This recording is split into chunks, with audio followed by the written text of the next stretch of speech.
Momo Ayase è una liceale che stima l'attore Ken Takakura e vuole un ragazzo che assomigli al suo idolo.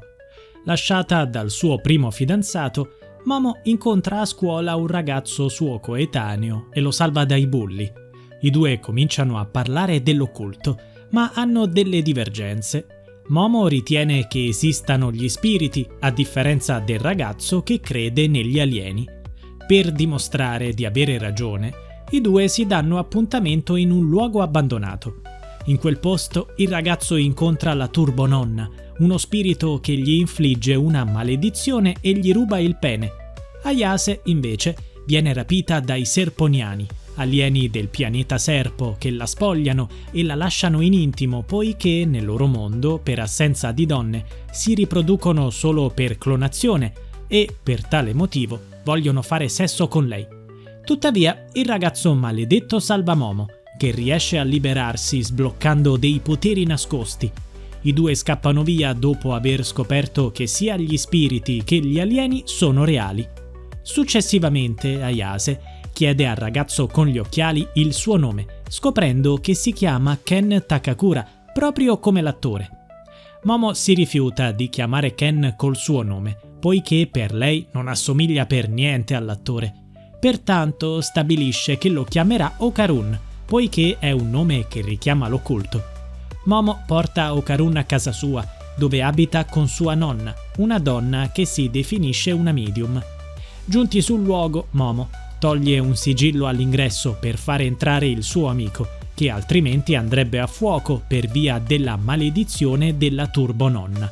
Okarun, infatti, spiega di non avere più il pene e Momo è costretta a usare i suoi poteri su di lui per tenere a bada la maledizione.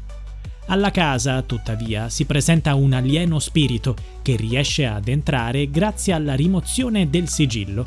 Nonostante Momo e Okarun vadano in difficoltà, entrambi tentano di usare tutti i poteri che hanno a disposizione per batterlo. Alla fine, Momo riesce a rimettere il sigillo e a bruciare il nemico, ma per via della stanchezza sviene a terra, lasciando che la maledizione di Okarun prenda il sopravvento sul ragazzo. La nonna di Momo, Seiko Ayase, torna a casa e vede sua nipote svenuta a terra e la turbononna che ha preso il controllo del corpo di Okarun. Grazie ai suoi poteri da medium, Seiko riesce a creare una barriera con la quale sconfigge temporaneamente la turbononna.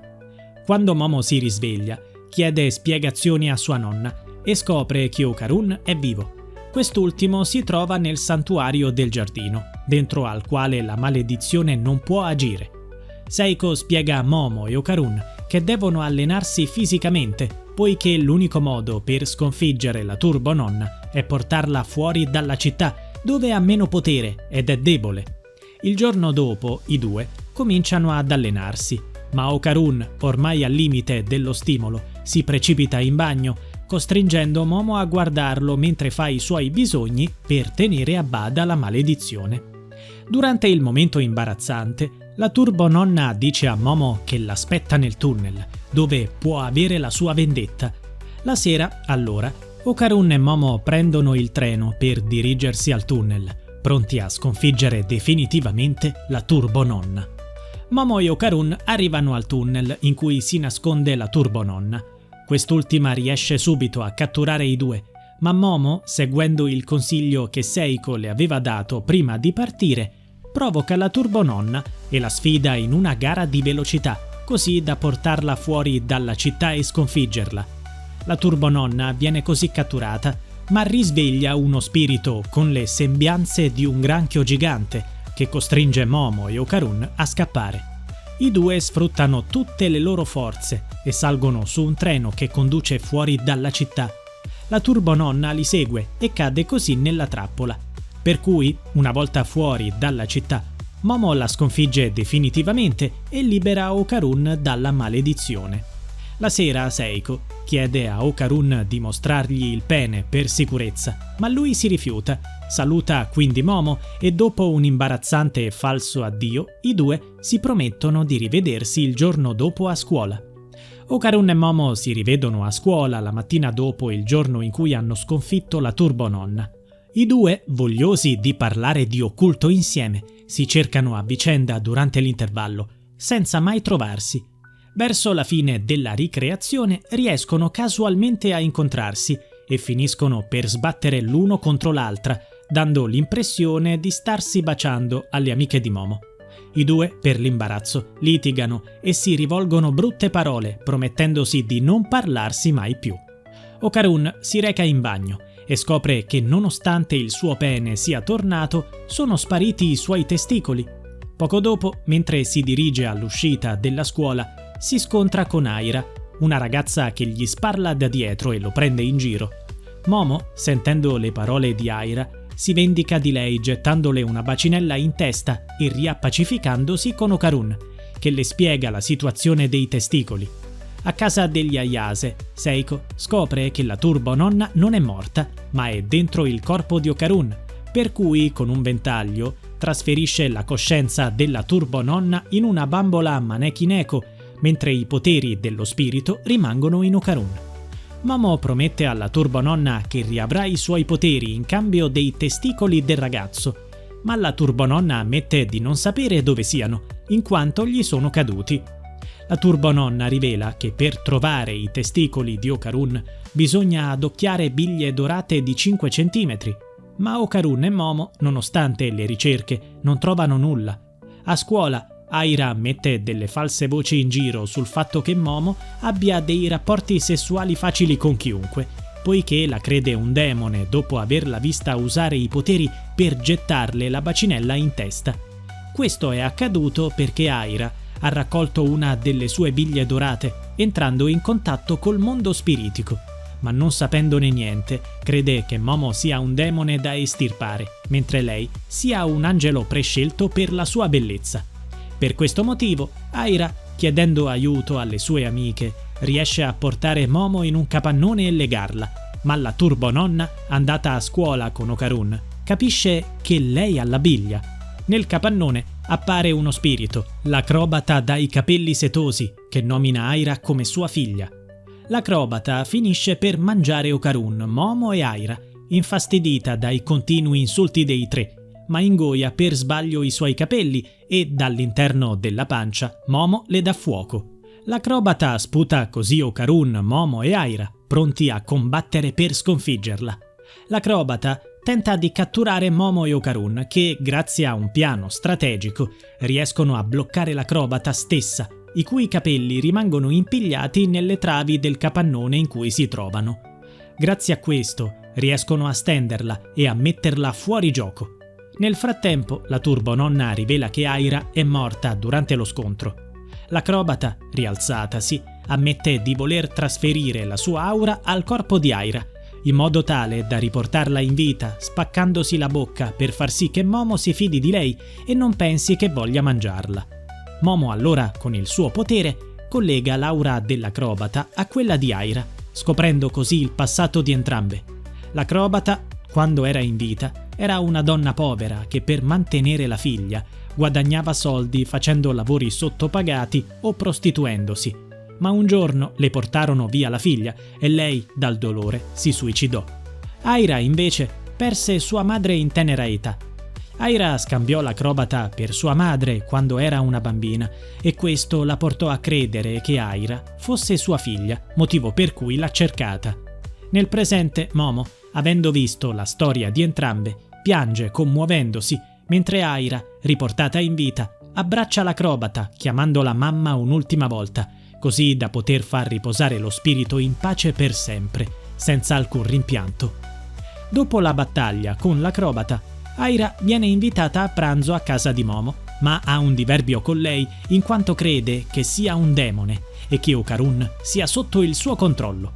Il giorno dopo, a scuola, Okarun decide di allenarsi nei momenti di pausa, ma per vergogna lo nasconde a Momo, dicendole che è impegnato e che dopo le lezioni non potrà stare con lei. Durante i suoi allenamenti nel cortile, Okarun viene interrotto da Aira, che gli confessa di essere innamorata di lui e tenta di baciarlo. Okarun si oppone e finisce per cadere sopra Aira, ma in quel momento sul posto arriva Momo. Quest'ultima, credendo che i due stiano facendo sesso, pensa che Okarun sia stato bugiardo per questo motivo e litiga con lui.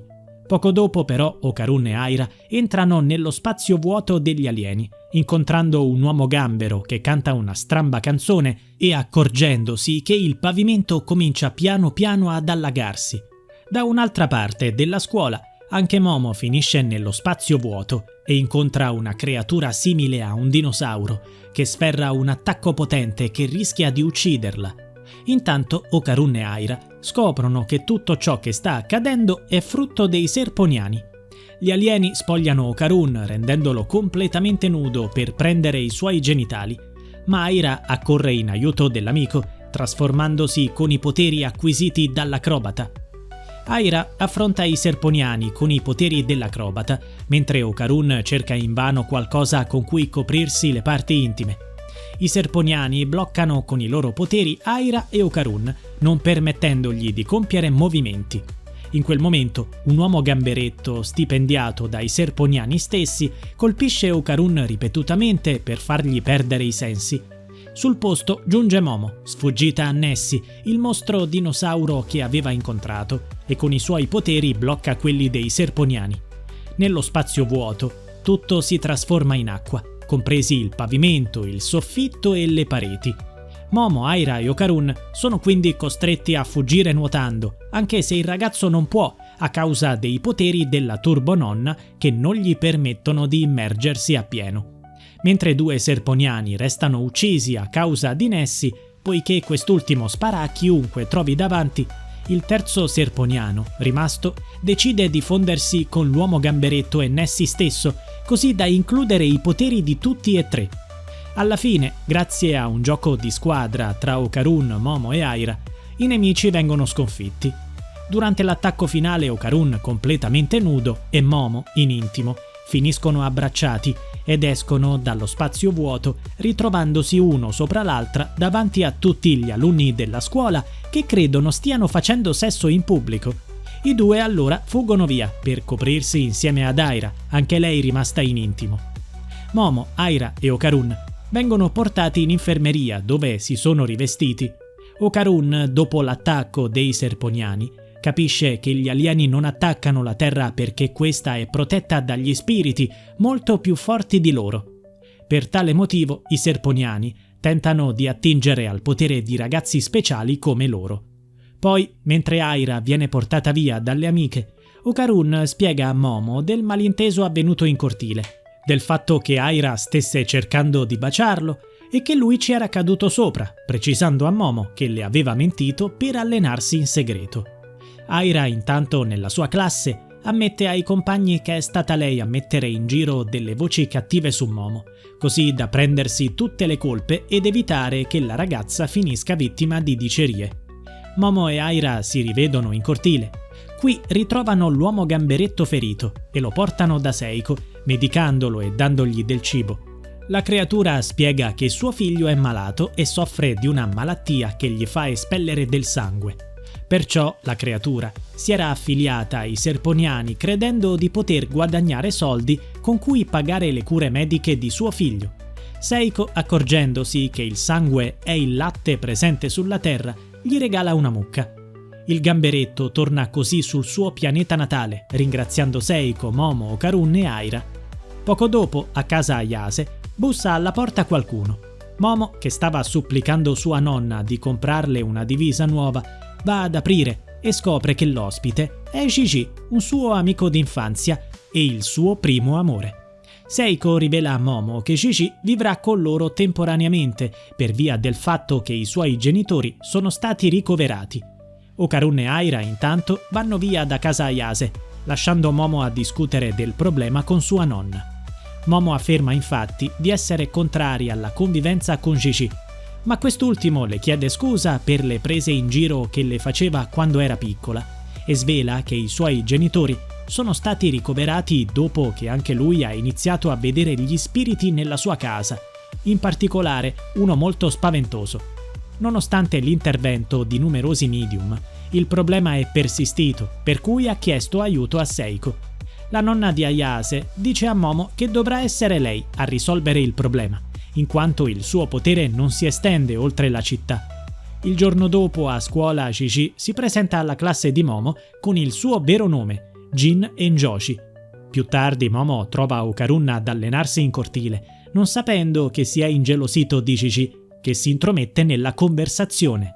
I tre sono sorpassati all'improvviso da un modello anatomico che a Momo sembra possedere un testicolo d'oro come quello che cercano. I tre seguono il modello anatomico e scoprono che il suo vero obiettivo era arrivare ad una discarica dove era stato gettato il manichino di una donna, Hana. Il modello anatomico, di nome Taro, dichiara il suo amore ad Hana e le sue parole caricano Okarun, che ripensa a quanto Momo abbia cambiato la sua vita. Momo, Okarun e Gigi implorano Seiko di tenere il manichino di Hana a casa Ayase, così da poter far sì che possa incontrarsi con Taro quando vuole. Nonostante il suo iniziale dissenso, Seiko accetta e permette che Hana aspetti il suo amore ogni notte. Momo intanto rivela che la palla vista su Taro non era un testicolo di Okarun, ma una palla di Natale. La prima notte, Momo resta fuori ad aspettare Taro con Hana, anche se il modello anatomico fa ritardo e arriva il mattino successivo. In seguito, Okarun, Momo e Gigi si recano alla casa di Gigi per risolvere una volta per tutte la questione degli spiriti presenti in quella struttura. Non essendoci inizialmente problemi, Momo lascia Okarun e Gigi da soli alla casa e si reca alle terme della città, non accorgendosi che i bagni sono misti. Nelle terme entrano 4 uomini che, vedendo Momo nuda, tentano di molestarla. Nel frattempo, alla casa, Gigi e Okarun giocano a pallone alimentando la loro amicizia, ma presto si accorgono di come la casa abbia una stanza segreta murata. Gigi distrugge parte del muro e scopre una stanza piena di bigliettini su cui è disegnato un occhio. Se questo video ti è piaciuto, iscriviti al canale per restare sempre aggiornato sui nuovi contenuti.